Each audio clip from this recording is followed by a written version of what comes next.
Você tem ideia do quanto a mineração está presente na tua vida? Você tem? Pois é, Flávio, é verdade que se não tivesse os minerais, a gente nem conseguiria fazer aqui o Pariponto? Imagina só a gente sem o pariponto. Vamos falar sobre isso? Agora. Então, Bora. depois da vinheta.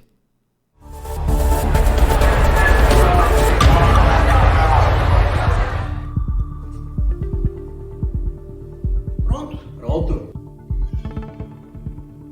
Sejam muito bem-vindos aqui a mais um episódio do nosso Pariponto, sim, o lugar onde gente e meio ambiente se encontram. Tudo certo, Flavião? Tudo em paz contigo. Tudo bem também. Estamos aí para mais um Maravilha. papo aqui, né? Opa, Promovendo excelente. esses encontros. De gente e meio ambiente. É isso aí. E antes de a gente começar mais uma conversa deliciosa aqui, eu peço que você se inscreva no nosso canal se ainda não fez, acione o sininho, assim você não perde nenhuma conversa, nenhum bate-papo que a gente tem aqui. Todas as quartas-feiras tem um episódio novo no ar às 17 horas. E hoje o nosso papo é muito interessante, Flávio, porque para mim principalmente, né, que vejo essa área de recursos minerais como algo distante, ou algo que a gente vê só nos jornais quando acontece alguma catástrofe, né, que a gente viu recentemente e tal. E eu descobri, né, falando contigo, inclusive, que tem muitos assuntos aí que estão no nosso dia a dia e a gente nem percebe, né, que nos fariam falta. Não dá para imaginar a vida sem os recursos minerais. A gente vai falar isso com a nossa convidada de hoje. Sim, uma super especialista, ela que é geóloga e também consultora e ultra especialista aí nessa área de recursos minerais. Seja muito bem-vinda aqui ao nosso estúdio, né? Mesmo que remotamente, que ela está falando diretamente de Minas Gerais. Glaucia Cucchierato, tudo bem, Glaucia? Tudo bem, bom dia, boa tarde para quem for assistir amanhã, né? Nos outros dias aí que for veicular o podcast, o vídeo do YouTube aí, que bacana. Obrigada pelo convite, estou super feliz de estar com vocês aqui. Seja muito bem-vinda, sinta-se em casa e comece explicando para a gente, então, né? A gente que está meio fora aí dessa área de mineração, qual que é a importância disso, né? De repente, para o dia a dia de uma pessoa que está ligando aqui no nosso podcast. E também aproveita para contar como que você foi parar nessa área aí de recursos minerais, Glaucia. Tá bom, pode deixar que a gente chega lá, né? Bom, eu acho que nós, como sociedade, a gente tem percepção sobre diversas coisas muito com visão muito fechada, às vezes, né? Eu brinco que a geração de hoje tem, claro, que uma série de crianças, né, que acabam tendo convivência, por exemplo, com animais de fazenda, mas às vezes um monte de crianças urbanas vão achar que o leite vem da caixinha, né? Não é difícil de a gente perder essa percepção de onde vêm os recursos. E para a parte de mineração é muito parecido. Eu acho que eu sou de São Paulo, né? Sou paulistana, moro em Belo Horizonte e a sociedade mineira tem a mineração muito perto. Ela foi criada, né? O nome do estado é Minas Gerais. Então a sociedade mineira está muito mais acostumada com a mineração. Mas se você chegar em São Paulo, na Avenida Paulista, e perguntar para alguém se eles sabem se tem mineração em São Paulo, ou se eles reconhecem de onde vêm os minérios que eles consomem, poucas pessoas vão ter essa percepção, né? Eu acho que é muito, muito distante do pessoal urbano de perceber isso. Eu acho que o pessoal Mas imagina, temos. Glaucia, acho que só interrompendo, acho que o pessoal imagina aqueles trabalhadores batendo na pedrinha, assim, sabe? Muito distante de São Paulo e Avenida Paulista. Exatamente. E se a gente pensar que só a Grande São Paulo, quando eu terminei meu mestrado, que foi em 2000, eu fiz um estudo das minerações da Grande São Paulo. E tinha, na época, se eu não me engano, 40 pedreiras e 100 portos de areia. Na época. Então, lógico que isso reduziu muito o número, né, de lá para cá, por questões ambientais e sociais, que aí é o ESG, que a gente vai falar daqui a pouco. Mas o estado de São Paulo é o maior minerador de agregados para construção civil, por exemplo, né? Então, a gente acha que a gente compra pedra na Leroy Merlin em saquinhos de 1 quilo, né? Que tem, inclusive, foi inclusive uma brecha de mercado ali que eles acharam e vendem saquinhos de brita ali, areia, né?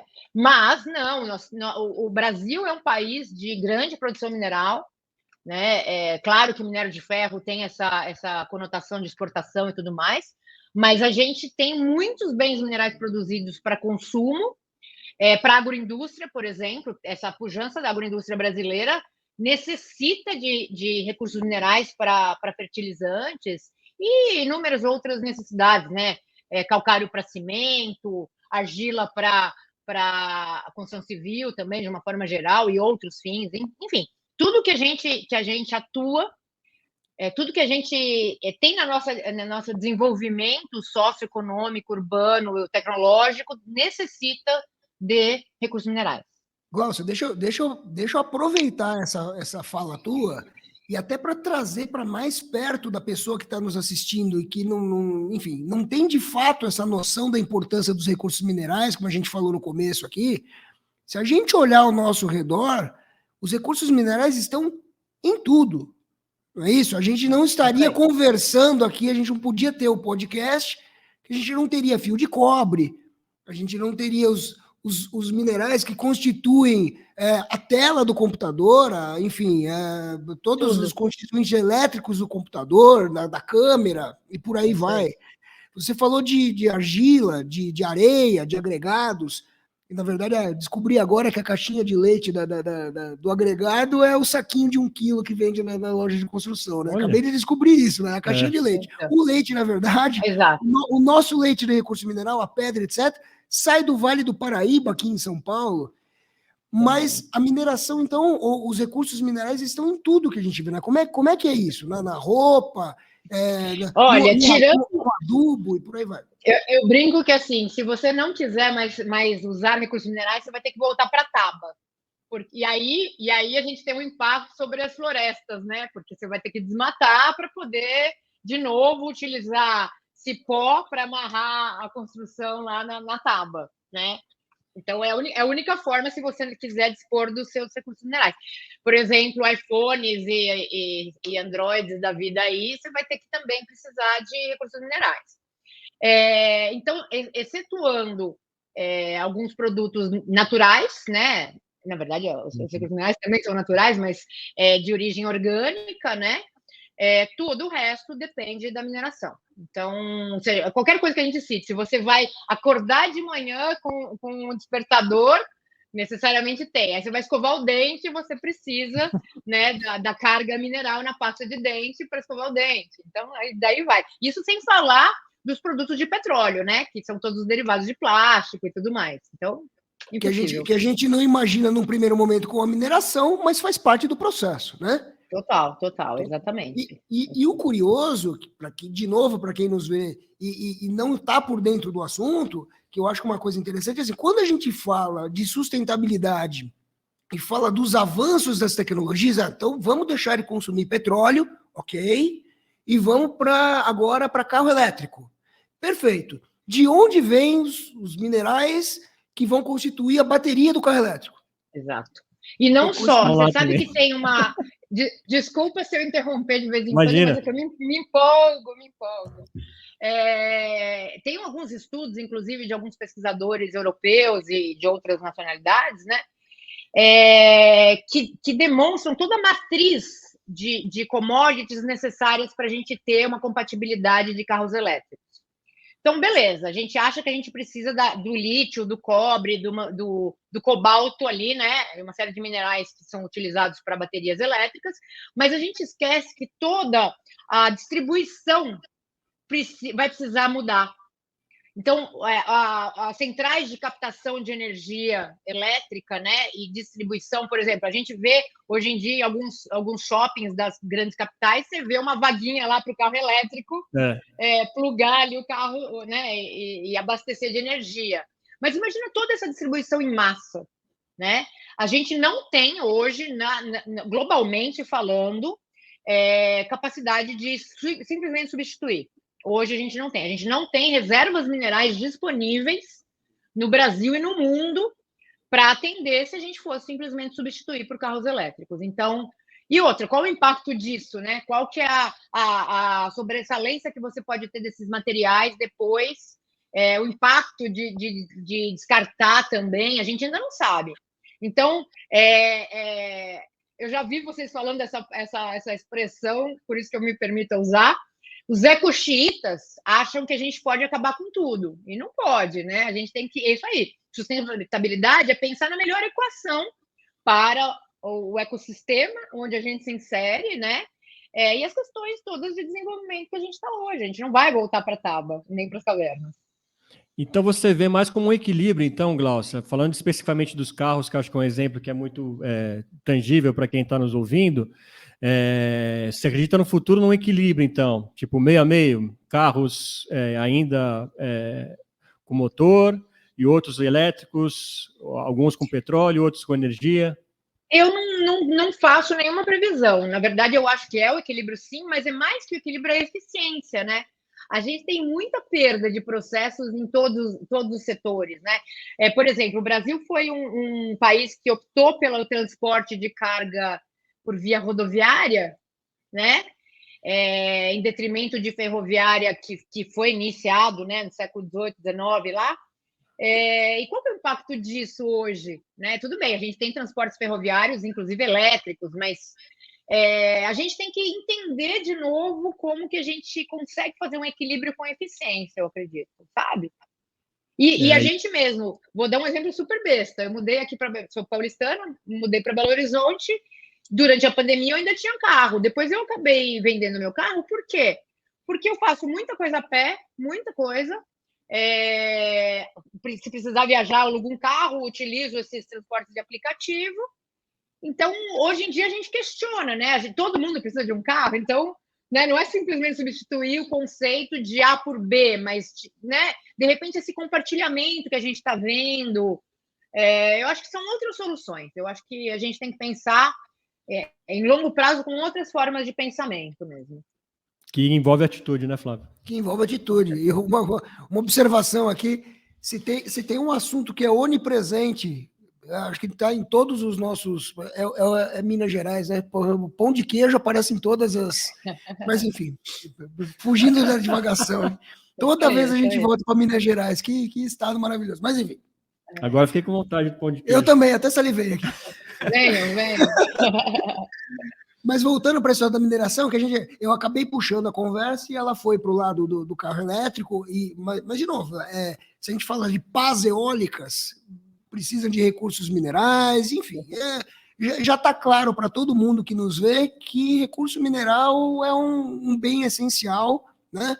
Tá nos remédios, nas medicações, enfim, tá em todo quanto é canto, a gente precisa disso. Então, acho que o grande desafio dessa história toda é tornar não só isso equilibrado do ponto de vista de distribuição, né, das formas de energia e tudo mais, mas fazer com que a mineração se torne cada vez mais uma atividade sustentável e adequada às novas demandas, né? E aí é uma coisa importante de se entender, é o seguinte, o mineral não está na Avenida Paulista, como você falou, né?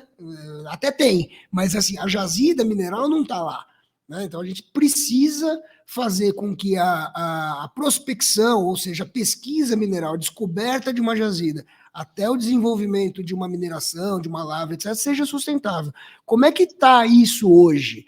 E eu acho que essa imagem que você falou, da mineração, o pessoal enxerga a mineração com alguma coisa, sei lá, catastrófica, vem muito das notícias negativas, que enfim, estiveram na mídia nos últimos anos, né, os casos mais famosos das barragens, etc, etc.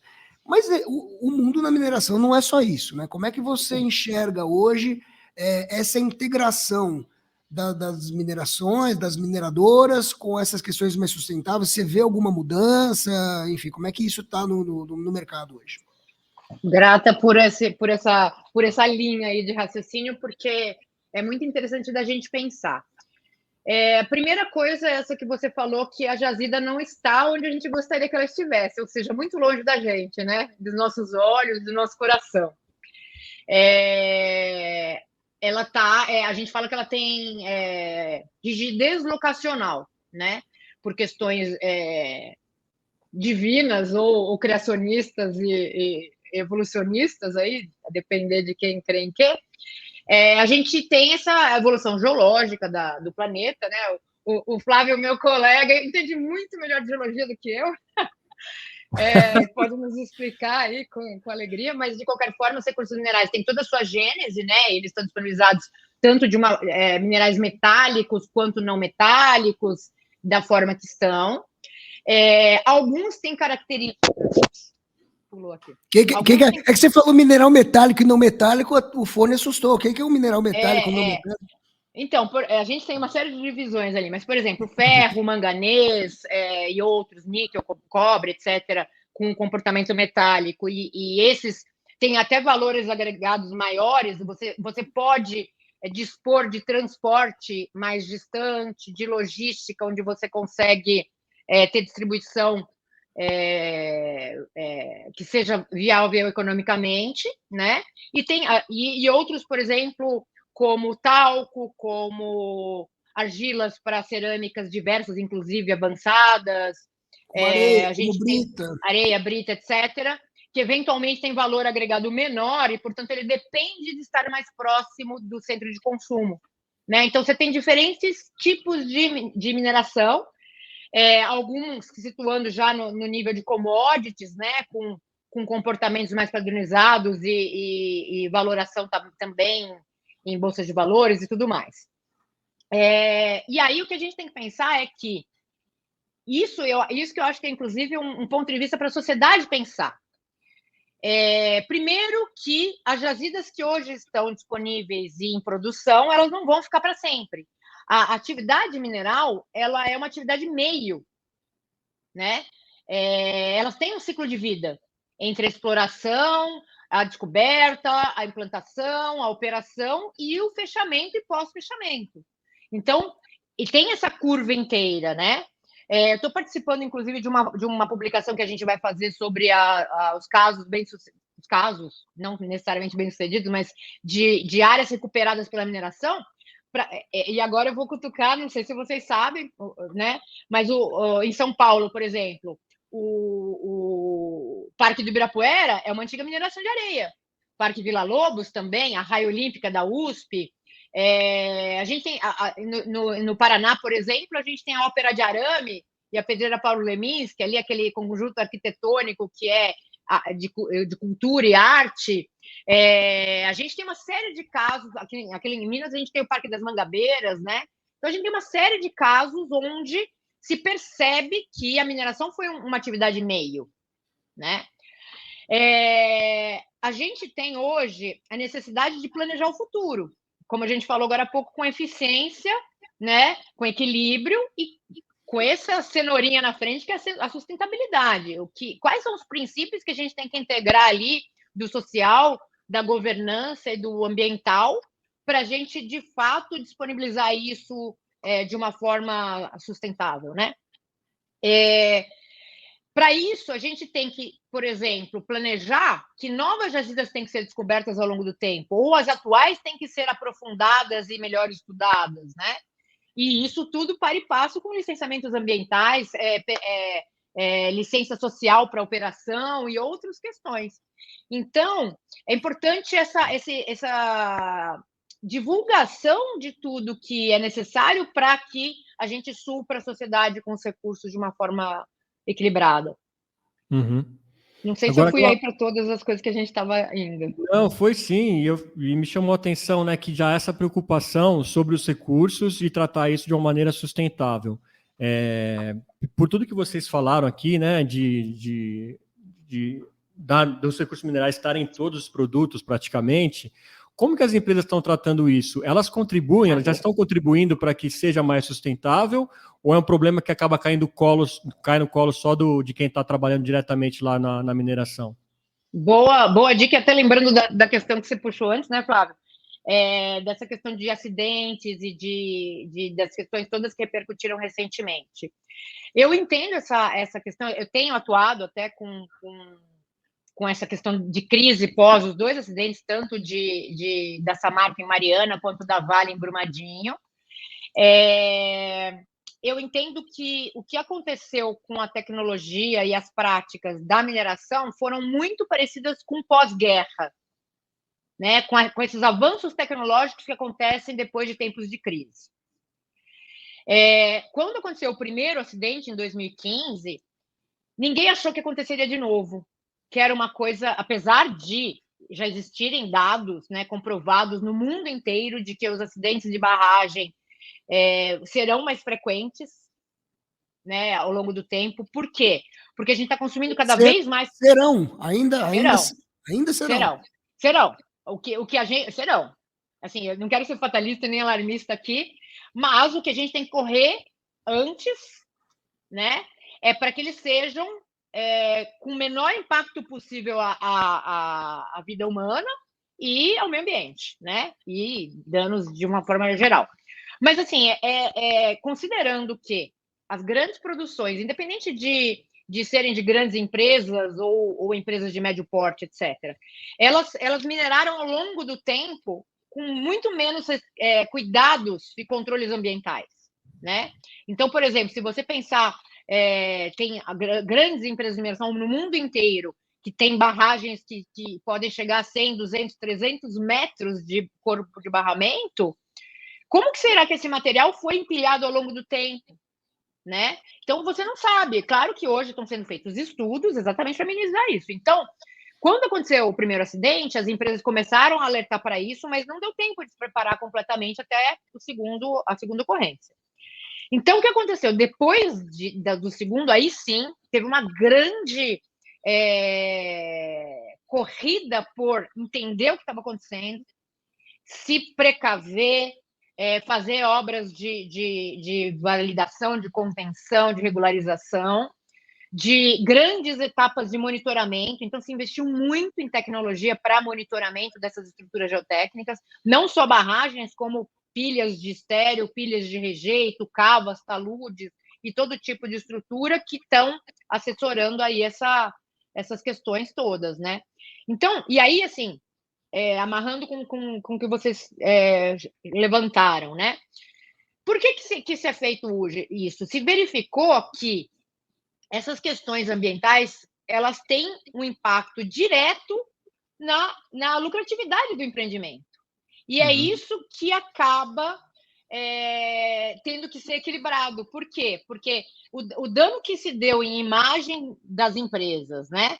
em processos judiciais, em outras coisas para recuperar isso tudo que aconteceu, os acionistas e os grandes investidores hoje não querem que isso aconteça. Os conselhos de administração estão em cima, né, dessas práticas que são implementadas exatamente em busca do acidente zero. Então, eu entendo que é até uma abordagem importante para a gente cutucar, e nisso eu acho que a sociedade tem todo o direito de estar em cima, marcando presença, não contra a mineração, mas em favor da vida, em favor do equilíbrio, em favor da sustentabilidade, de forma que a gente tenha essa percepção de por onde que a gente tem que agir. E infelizmente, é pelo bolso, né? Eu acho que é uma grande estratégia. Se a gente der visibilidade para o que estiver acontecendo, isso acaba, inclusive, para quem é o acionista que quer ver o lucro, ele acaba vendo dessa forma. Ele consegue ter previsibilidade, ter confiabilidade no empreendimento de longo prazo, garantindo que ele não vai ter danos futuros. Então, a sociedade vai ficar muito mais tranquila sabendo que um empreendimento tem controles ambientais, tem controles geotécnicos, tem todas essas práticas auxiliares para garantir que aquele empreendimento ocorra de acordo com as possibilidades aí de sucesso e sem acidentes, né? Eu acho que é por aí mesmo. Agora oi, desculpa, quer continuar? Não, então só isso. As empresas acabam indo por essa demanda demandados pelas explicações, né, que eles têm que dar, e as questões de pressão, né, de legislação, que acaba sendo um pouco mais exigente e tudo mais, elas acabam indo em atendimento a essas demandas. Agora, a questão do ESG, que a gente fala muito, ela envolve o G da governança, né? Então tem a questão da pressão legal, né? Tem a questão da pressão econômica, mas as empresas em si de mineração passaram a enxergar de uma forma diferente, na tua opinião, a atividade de mineração depois dos acidentes que os acidentes de Mariana e Brumadinho tiveram uma característica muito típica, que ambas envolveram barragens, que é uma etapa específica do processo de armazenamento de rejeitos, etc, etc. Mas existem outras situações, um caso famoso que está acontecendo em Maceió, uma exploração que está fazendo uma cidade, um bairro inteiro afundar, enfim, tem vários outros casos. Do ponto de vista de governança, como do meio da mineração como um todo, você acha que houve uma mudança e há um mapeamento, um reconhecimento já de onde estão esses problemas espalhados pelo Brasil? Como você falou, a gente tem mineração em São Paulo, mas tem no Sul, até por questão de proximidade e logística. Então, esse mapeamento e essa conscientização da governança já existe depois desses acidentes que foram tão emblemáticos? Gostei da bola. Você falou que leu minha tese de doutorado, que eu defendi recentemente e divulguei agora a partir da primeira semana de janeiro, né? Nas minhas considerações finais, eu conto uma historinha que eu publiquei numa revista que apoia o setor, que é O Setor Não Sabe Que Não Sabe. Não sei se você leu o finzinho lá. Eu penso que a governança é muito disso, tá? E aí eu vou contar por quê. Assim, nós temos mais ou menos, tá? As estatísticas não são tão precisas e não tão atualizadas, mas a gente tem mais ou menos 10 mil empreendimentos mineiros no Brasil. 87% são micro e pequenas empresas. Se eu não me engano, 11% são médias e o restante, que eu não sei quanto que dá conta, são grandes, né? Ou seja, e aí, na verdade, essa alegoria que eu faço do não sabe que não sabe é para essa questão dessas legislações novas aplicadas às práticas internacionais de instrumentos que declaram em bolsas de valores. Então, assim, mas fazendo um comparativo, o que seria? A gente tem um grande grupo de empresas ou de gestores, né, que sabem do que se trata, estão guiados por códigos de conduta, por boas práticas, por instrumentos internacionais. A gente tem alguns órgãos internacionais das grandes minerações do mundo que dão essas diretrizes, e são os que sabem que sabem. Aí a gente tem um grupo que não sabe, que sabe que não sabe, né? Então, assim, talvez a grande média ali, não sei lá, 50%, 60% de mineradores do Brasil e do mundo, provavelmente é proporcional, que talvez percebam o que é ESG, mas ali ele está com uma gestão na comunidade que está equacionada, né? Ele é gerador de emprego, gerador de riquezas, ele faz ali a adequação das práticas e está tudo confortável. Ele não tem tanta experiência do porvir, do que tem que fazer, do que tem que se planejar. Ele está ali na zona de conforto e sabe que talvez um dia ele tem que olhar para fora. Então, ele sabe que não sabe. E aí a gente tem um grande grupo, que eu também vejo, e aí não sei se saberá um dia que nem sabe, que sequer sabe que não sabe. Então, se você pensar assim que você tem, como a gente estava falando de areia e brita, né? A gente tem praticamente um produtor de areia em cada município brasileiro. E dizer que ele tem que se adequar aos princípios de ESG, a gente gostaria, mas isso vai acontecer, né? Então, a gente talvez tem que pensar em soluções cooperativadas, talvez os sindicatos patronais dos estados propuserem, sei lá, mas que eles proponham talvez cartilhas de incentivo, sabe? Assim, não dá para a gente pensar que cada uma das 10 mil empresas terá seu corpo técnico para desenvolver essas condutas, né? Então, é louco isso de pensar, né? Claro que, e aí respondendo a sua pergunta, que levantou a bola, sim, os que sabem têm feito muita coisa. Tem investido nisso, tem, inclusive, divulgado e disseminado e compartilhado boas condutas, mas tem esse grupo todo que está ali ainda na zona de conforto e tem aquele que nem sabe que um dia tem que se mexer. E isso eu acho que é reflexo de tudo que a gente vive na sociedade, né? Agora, complementando isso, Gláucia, né? Acho que ficou bem claro os desafios das próprias empresas de mineração. Agora, e as marcas e empresas que não são de mineração, mas dependem dela para os seus produtos? Elas têm consciência disso, dessa sustentabilidade, ou é algo que precisa ter mais abertura de diálogo e elas entenderem melhor o lado da mineração? Ou elas simplesmente estão só demandando e não pensando no que pode ter como consequência?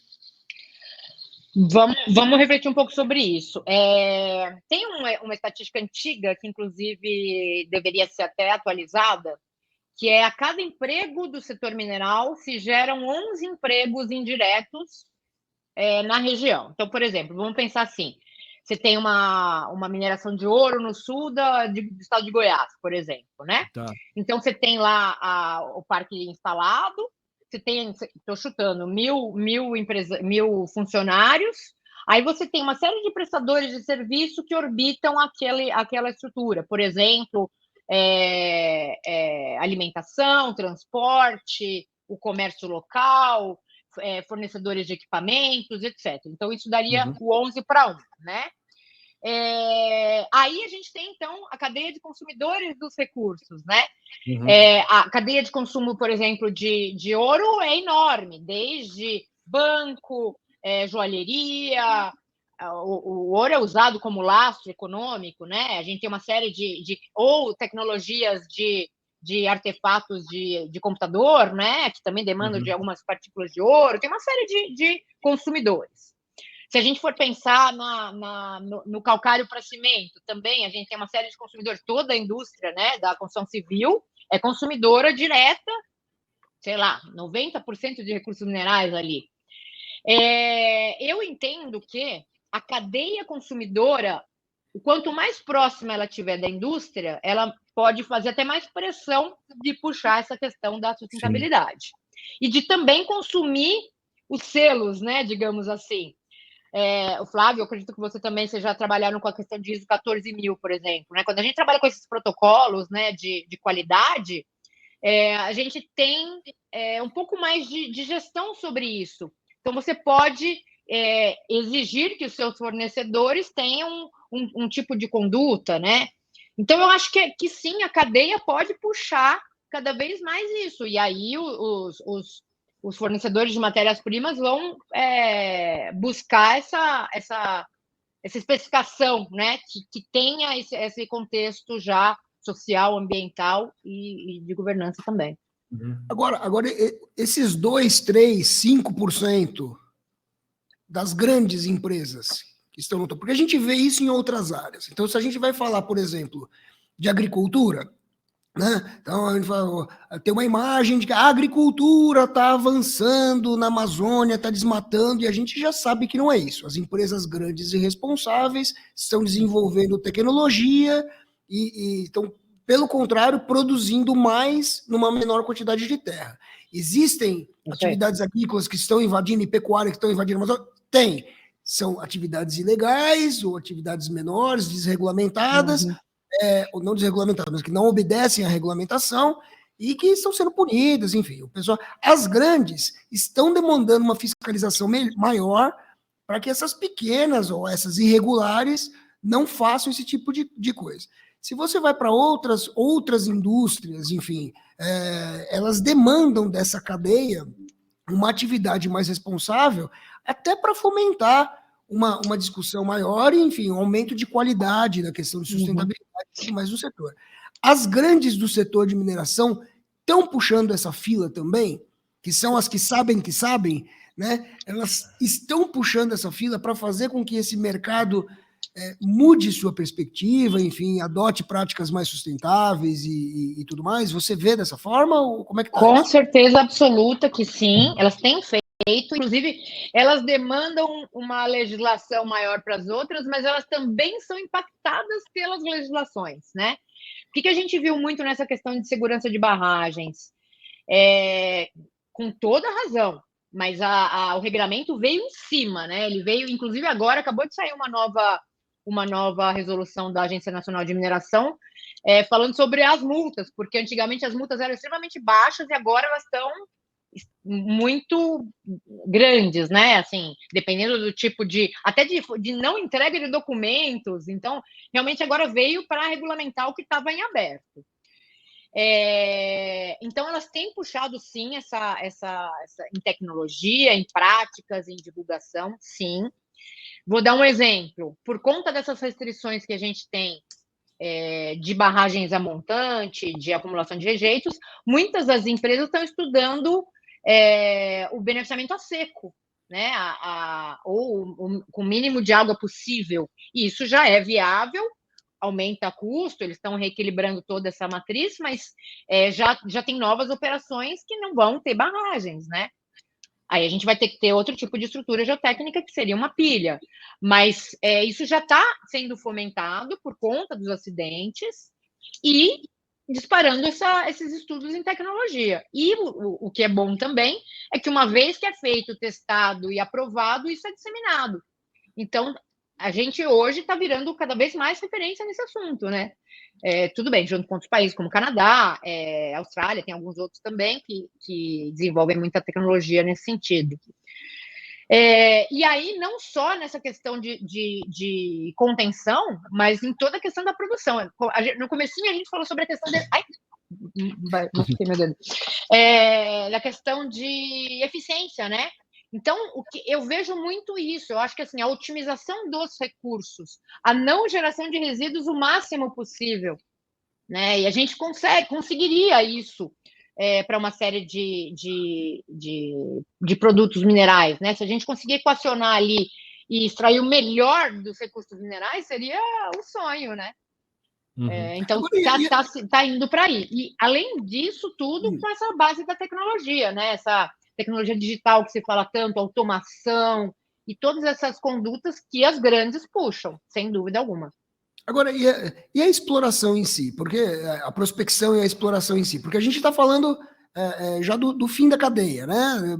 Já do rejeito. Então, o rejeito, para quem também não conhece, eu tirei uma quantidade de minerais da jazida e tem um resto, um rejeito, né, que eu não aproveito isso e ele precisa ser destinado de alguma forma. Então eu tiro da jazida e tenho que descartar isso de alguma forma. É o resíduo da produção. Mas e na produção em si? A gente voltou, você falou do ouro, por exemplo, você trouxe o exemplo do ouro. E o ouro eu acho que é um exemplo emblemático quando a gente fala de Amazônia, por exemplo, né? Então tem um garimpo ilegal que é o na comparação, é o pecuarista que desmata sem necessidade e tira as árvores. O garimpo ilegal é exatamente isso, porque a gente tem visto contaminação, enfim. E isso só ajuda, não só uma questão ilegal e de contaminação, mas só ajuda a depreciar o setor. Né? Sim. Como é que funciona, na verdade, a mineração legal? Nesse sentido, conta pra gente como é. Eu tenho uma não é bem assim, né? Mas para simplificar, eu tenho uma ideia de que eu vou buscar um mineral qualquer numa região de floresta, não só na Amazônia, mas em outros biomas aí, qualquer. Tem minério espalhado por todo o Brasil, na Bahia e tudo mais. Eu tenho essa ideia. Como é que eu faço, Glaucio? Como é que funciona isso? Que legal. Para quem não tem ideia de como isso chega até o cabo da câmera que a gente está filmando aqui, como é que eu faço para tirar cobre da terra? Vamos lá, por favor, não roubem a fiação das. Não roubem a fiação. Hoje em dia está famoso, vira e mexe a gente ouve essas histórias, né, de roubo de cabeamento ali, gente. Se soubesse o trabalho que dá para tirar. Se soubesse o trabalho que dá para tirar isso da jazida até transformar isso aí em cabo. Exatamente, gente. Calma, muita calma tem para todos, né? Vamos lá. É assim, gostei aí, é legal, até vou anotar aqui a questão da mineração responsável e tal, mas vamos para leigos, né? Como é que funciona? Isso eu acho que é muito legal. É assim, o subsolo, ele é de propriedade da União e ela outorga o uso, né, o aproveitamento dos recursos minerais. Então, se, por exemplo, isso já, na época da geologia, que a gente fundou a empresa Júnior, lembra, Flávio, da Geo Júnior lá? A gente recebia, vira e mexe, aparecia alguém com uma pedrinha e falava assim, achei na minha terra, né? Lá, e a gente ia ajudar a pessoa a dizer o que era e tudo mais. Então, por exemplo, digamos que uma pessoa tem um sítio no interior, sei lá, de qualquer estado, e achou algo que parece ser economicamente interessante. Primeira coisa, ela tem que verificar no site da Agência Nacional de Mineração se aquela área está livre. Porque, como eu disse, uma vez que é a União que outorga esse título para qualquer interessado, o proprietário ele não tem prioridade sobre o subsolo, né? Então, qualquer pessoa pode ir lá e protocolar essa área para pesquisar. Então, é isso que a gente chama de requerimento de pesquisa. Pode ser pessoa física ainda nesse momento, né? Ela tem que ser assessorada por um geólogo, né? Que vai ser o responsável técnico dessa pesquisa mineral, mas ele pode fazer isso. Daqui a pouco eu falo sobre a questão de garimpo, porque garimpo cai e se enquadra em outro regime.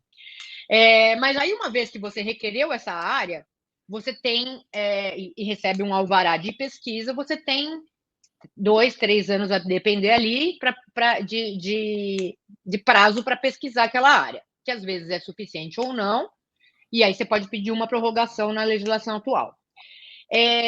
O acesso à área, sim, tem que ser dado pelo superficiário, pelo dono da terra, né? Caso ele não faça um acordo extrajudicial, a comarca da região é acionada para que seja feito um acordo entre as partes, mas geralmente é dado favorável para o titular. Ele tem direito a pesquisar, né? Claro que se ele fizer algum dano ali na pesquisa, ele tem que ressarcir e tudo mais.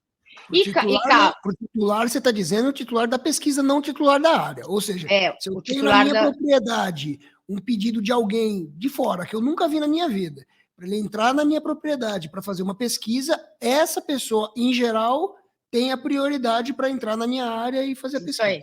Isso aí. Em algum momento, às vezes demora anos judicialmente, mas em algum momento vai ser dado isso. Então, minha sugestão, conversa logo, resolve logo e decide logo, né? Mas, né? Isso são meus princípios aí de conciliação. Então, e aí, avançando a pesquisa mineral, aí tem outros tipos de acordo e tudo mais. Você falou da questão de exploração, né? Essa questão de exploração roots mesmo, de meio de floresta e tudo mais. Inclusive, a gente até fez aquela conversa inicial, né? Recomendamos o filme Gold, Ouro e Cobiça, estrelado pelo Matthew McConaughey, né? Que é muito legal para entender um pouco como, nesse caso, a mineração na Indonésia é um caso real da grande fraude que aconteceu no mundo, né, de credibilidade dos recursos minerais, de uma jazida que ou ela foi mal intencionadamente divulgada ou teve algum problema, e no filme é legal isso, né? A malária salvou o cara ali, porque ninguém sabe quem fraudou o que ali, é bem interessante, dando um spoiler. Mas, nesses ambientes legalmente aptos para mineração, né? Não vamos falar de áreas protegidas aqui, né? Senão a gente fica uma hora a mais aqui conversando. A gente pode ter essa pessoa que quer fazer essa pesquisa mineral, e a gente tem a possibilidade também de ter uma lavra garimpeira, tá? A lavra garimpeira, ela difere desse regime de autorização e concessão de pesquisa, autorização de pesquisa e concessão de lavra, né, que é um regime que pode, dependendo da commodity, durar do início ao fim mais de 10 anos, por exemplo, né, até de fato se tornar uma mina, ou mais, até a gente tem uns estudos sobre isso. A figura da permissão de lavra garimpeira, ela pode ser dada a uma pessoa física ou a uma cooperativa de profissionais. E ela tem algumas restrições. Por exemplo, o cara não pode usar explosivos, né? E tem mais uma outra restrição que agora eu não lembro de cabeça. E ele não precisa pesquisar. Olha que interessante. Então, ele pode já começar a produzir. Ele precisa das licenças ambientais, tá? Independente do regime, mas ele pode começar a produzir com ferramentas, lá com ferramental e tudo mais. No que isso não é interessante? No que isso difere, né? Você não sabe. Vou contar mais um pouquinho de história. Eu tive lá em Cuiabá, ali na região da Baixada Cuiabana, né? Poconé e outras. Nosso Livramento, eu não lembro direitinho o nome da cidade, mas ali próximo a Cuiabá, a gente tem uma província bem interessante de produção de ouro. E tem muitos processos em regime de lavra garimpeira. Lá, o que acontece? Eles procuram o filão do ouro, né? Geralmente é uma pessoa que já fez isso a vida inteira, então ele sabe que está indo para aquele veio ali. E eu com esse meu princípio, trabalho muito com essa questão da confiabilidade dos dados geológicos para tomada de decisão. Eu falo que eles têm confiabilidade para um dia. Por quê? Porque ele vai nesse veio, aí ele vê quanto que deu a produção de ontem. Se tá bom, beleza, ele continua. Se tá ruim, ele vira um pouquinho para cá. E assim vai. Alguns produtores têm uma previsibilidade de uma semana. Eles mapeiam a frente ali, que tá indo, para onde está indo, vê uma direção, dá uma tomada de bússola ali e vê que vai para lá. Então, eles têm um pouquinho mais de previsão. Mas o que seria um empreendimento mineiro nesse caso? Fariam pesquisas geológicas com trincheiras, com furos de trado, que seja, ou com furos de sondagem diamantada e mais profunda, mas iria fazer uma modelagem tridimensional, uma amostragem que vai para um laboratório, né, com análises químicas de diversos elementos, e aí você consegue fazer uma modelagem daquele corpo mineralizado, e aí sim você diz, se eu utilizar esse desenho, eu vou produzir mais, melhor. Então, olha lá, voltando ao mesmo assunto da eficiência, desculpa ter falado muito aqui para chegar no ponto. Além das questões responsáveis ambientalmente e socialmente, a gente tem que pensar em técnicas. Porque se você não pensa em utilizar as boas práticas, você vai estar extraindo de uma forma pouco eficiente, para falar num termo mais gentil e diplomático aqui. Senão você vai ser extrativista, você vai tirar o filé e deixar Você entende que ainda tem recurso mineral lá e você deixa o material menos aproveitável. Então, para chegar aqui, claro que quem sou eu para dizer que tem que acabar com a mineração de pequeno porte de forma nenhuma. Eu acho que ela tem que ter cada vez mais técnica para que a gente aproveite melhor os recursos, porque hoje, como está, falando em garimpos legais, o ilegal eu nem falo, que é o caso do desmatador lá, né? O ilegal eu nem falo.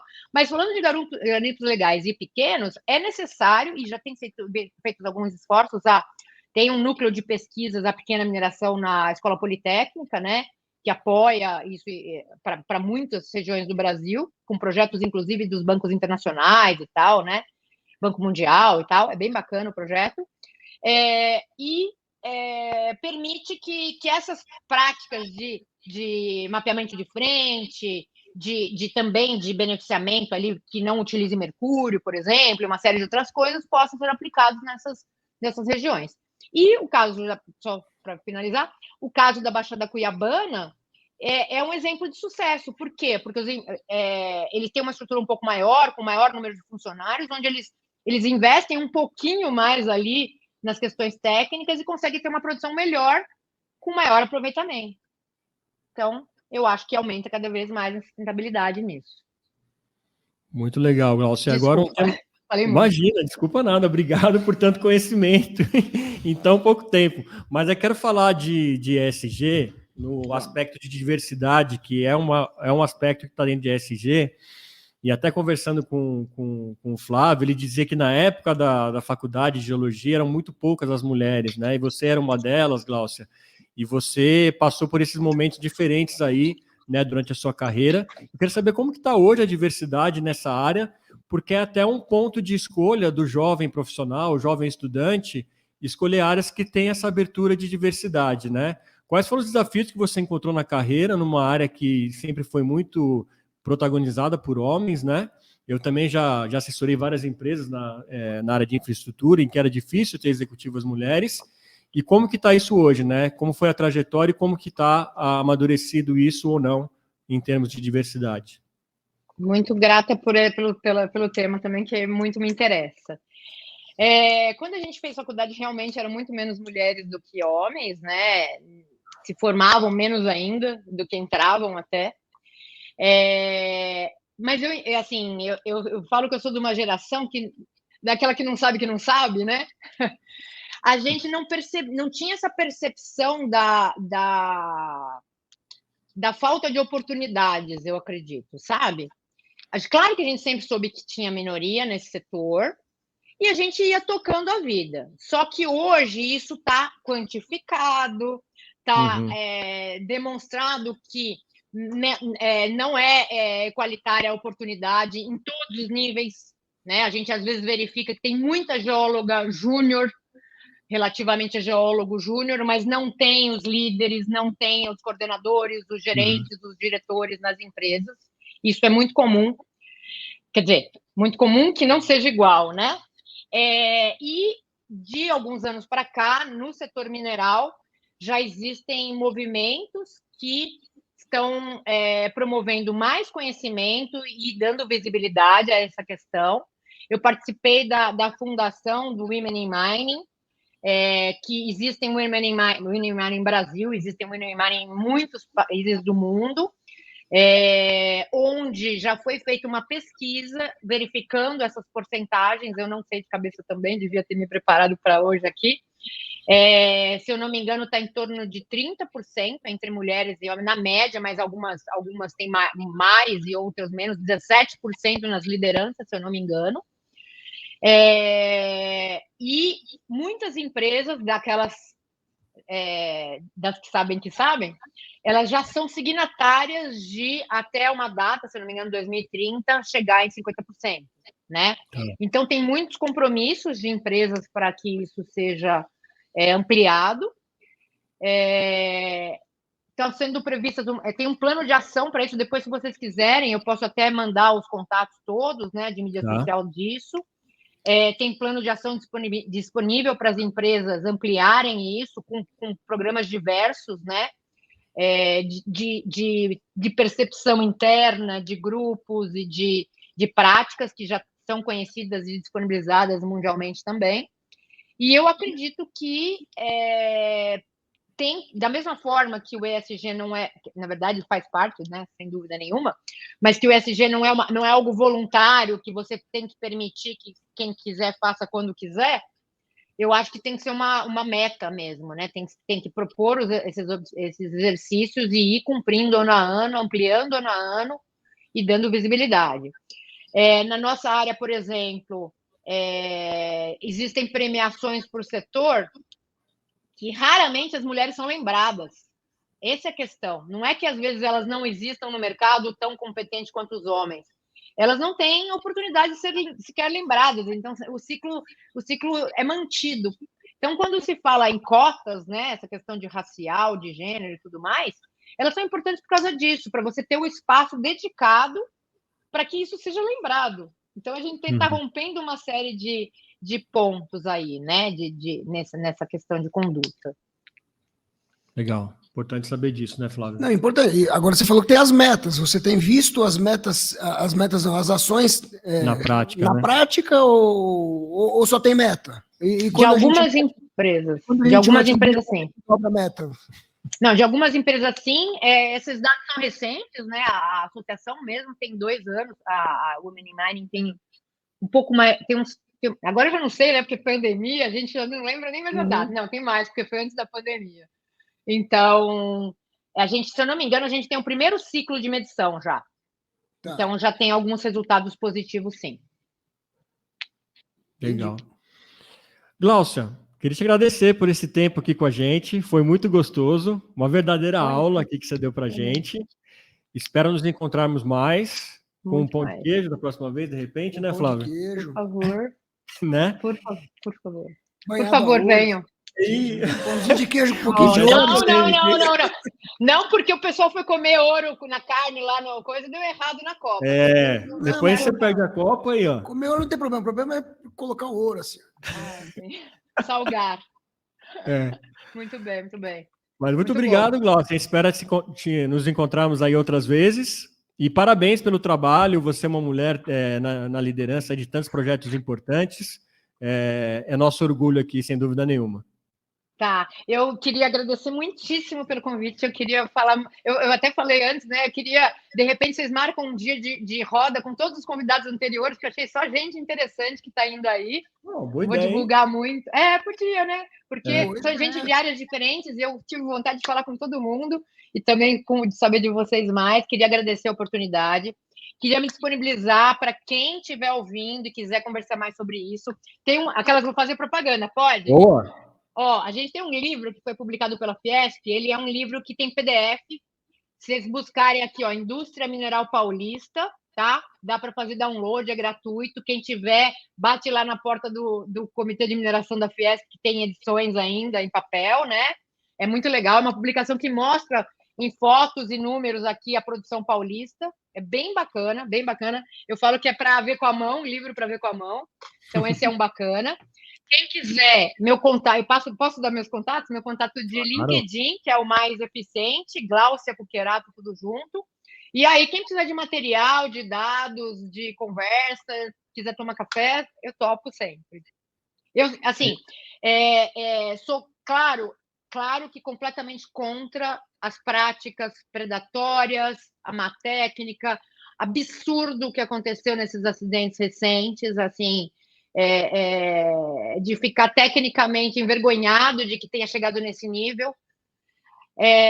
Como eu falei, as guerras ninguém quer, mas elas servem para grandes saltos tecnológicos, e nesse caso os acidentes serviram também. Eu acredito que muita coisa vai acontecer de diferente, está acontecendo. E o porquê da gente acordar todo dia, um propósito de vida profissional meu, é essa construção de bases técnicas para um mundo melhor. Então, eu agradeço a oportunidade e bora lá. Nós agradecemos, né, Flávio? Eu saio daqui com uma visão totalmente diferente, né, da exploração dos recursos minerais, que realmente a gente vê como algo distante, e só quando a gente tem alguma coisa, alguma treta, como digamos assim, né, que é exibida no jornal. Então, obrigado por esclarecer aí tudo isso. Certo, Flavião? Certíssimo. E agradecer você que nos acompanhou aí em mais um episódio do Para e Ponto. Não se esqueça de se inscrever no canal, é muito importante para a gente, não custa nada, não dói nada. Então se inscreva no canal, acione o sininho aí das redes sociais, espalha geral, assim mais gente tem acesso a conversas deliciosas e importantes como essa que a gente teve aqui no Para e Ponto. Eu sou o Fernando Tuller. Eu sou Flávio Ferlini Salles. E esse foi o Para e Ponto. A gente se vê no próximo episódio. Até lá.